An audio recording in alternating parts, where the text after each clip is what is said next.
Well, we're here once again. Oh my god, it's like this year of 2024, things just keep getting heated up. This topic has been around for a couple days now. I haven't made it to make this a video yet. There's gonna be some people in the comments below. They'll be like, "Oh, you're late on this. Sir, you should have made this video on day one. You're late.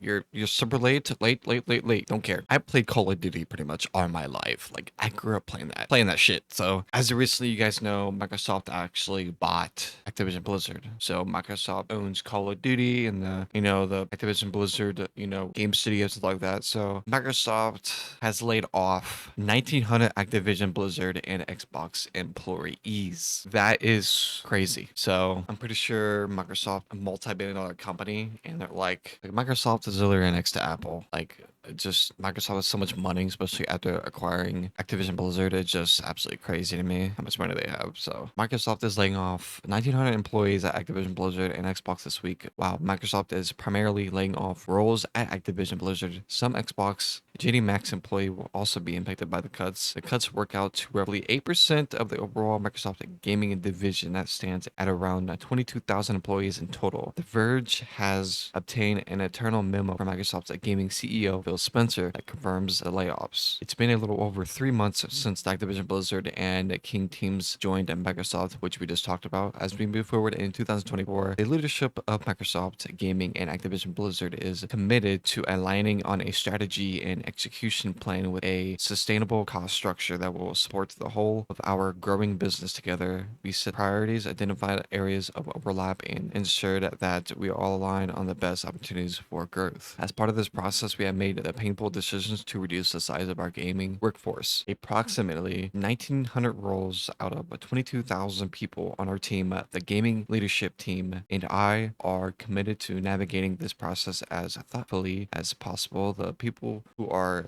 directly impacted by these reductions have all played an important part in the success of Activision. Blizzard is ZeniMax, the Xbox teams, and they should be proud of everything they accomplished here. We are grateful for all of the creativity, passion, and the dedication that have brought to our games. Our players and our colleagues have provided our full support to those who are impacted during this transition, including severance benefits informed by local employment laws. Those who roles with by impacted will be notified, and we ask that you please treat your departing colleagues with the respect and compassion that is consistent with our values. Looking forward, we will continue to invest in our areas that will grow our business and support our strategies of bringing more games to more players around the world. Although this is a difficult moment for our team, I'm confident as ever your ability to create a nurture the game stories and worlds that bring players together. Alongside the layoffs, Blizzard President Mike Arbora has decided to leave the company. As many as you know, Mike previously spent more than 20 years at Microsoft. Now that he has seen the acquisition, who as Blizzard president, he has decided to leave the company, says Microsoft Game Content Studio President Matt Booty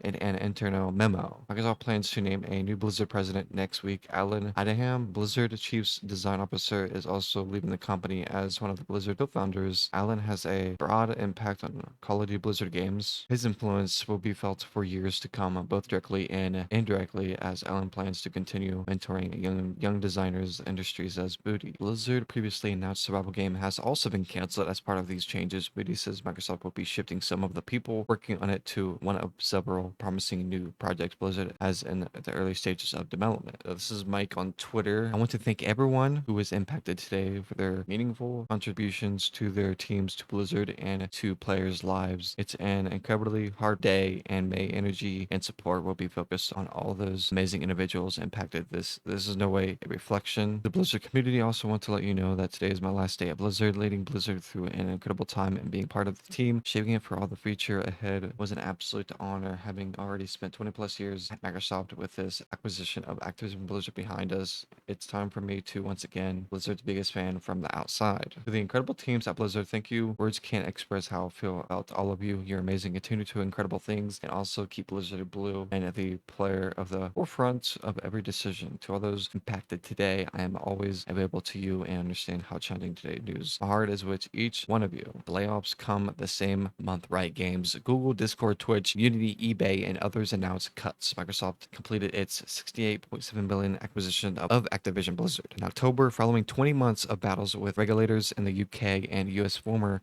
Activision Blizzard CEO Bobby Kotick stepped down at the end of December, with Microsoft not appointing a direct replacement. Instead of a suit of Activision Blizzard executives now report up to Matt Booty. Today's layoffs come just a few months after some big Xbox leadership changes saw Sarah Bond promoted to Xbox president, leading all Xbox platform and hardware work. Booty was also promoted to president of game content and studios, which include overseeing Bethesda, ZeniMax Studios, and Activision Blizzard. Microsoft has announced big layoffs a year ago, affecting 10,000 employees. That Software Marker is due to report its fiscal Q2 2024 earnings next week, which for the first time will include results from the impact of the Activision Blizzard acquisition. Blizzard team, as you may know, as you may read in Phil Spencer's note, today is a challenging day as we say goodbye to some of our colleagues. This is a difficult process, but it is one that will best enable Blizzard and Xbox to deliver ambitious games for our players in more platforms and its more places than ever before. We're moving forward with more focused strategies across Microsoft Gaming that sets up for sustainable growth and align our talent and resources to our top priorities. In addition to the events today, Mike Abura and I have been discussing his future and some of his personal passions for some time. As you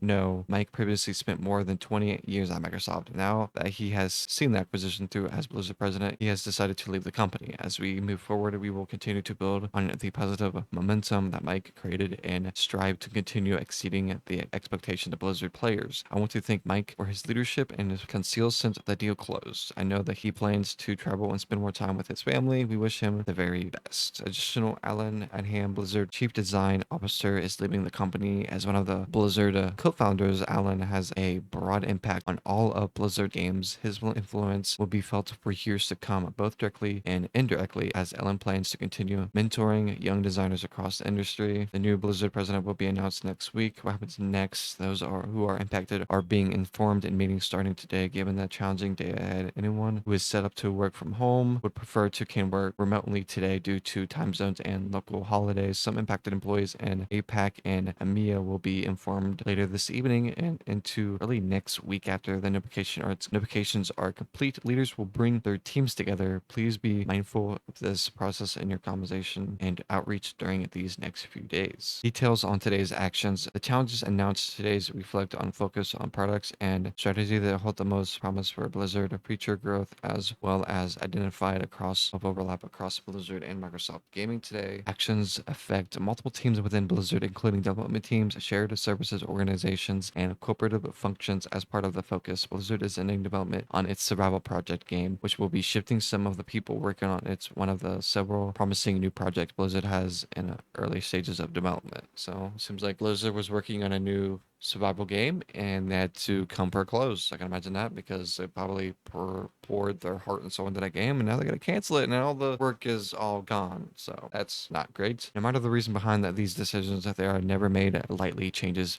like these affect the lives of colleagues and friends. We are all grateful for their meaningful contributions to Blizzard and its world-class lineup of games. As Phil stated, we will provide our full support to those who are impacted during this transition, including severance benefits informed by local employment laws. I understand that this is a challenging time and that it can be a lot of process. I haven't met many of you yet, and hearing about these decisions from me may be difficult today. I am here to Blizzard Irvine campus, and I am personally committed to supporting you as a team and individuals, keeping you informed and approaching this transition period with care and transparency. Thank you for these changes with us. Together, we will continue to create amazing games for our players with a culture that empowers everyone to be their most authentic selves and do their best work.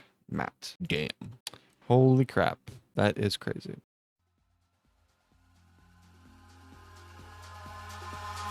Eyes in the sky, gazing far into the night. I raise my hand to the fire, but it's no use, 'cause you can't stop it from shining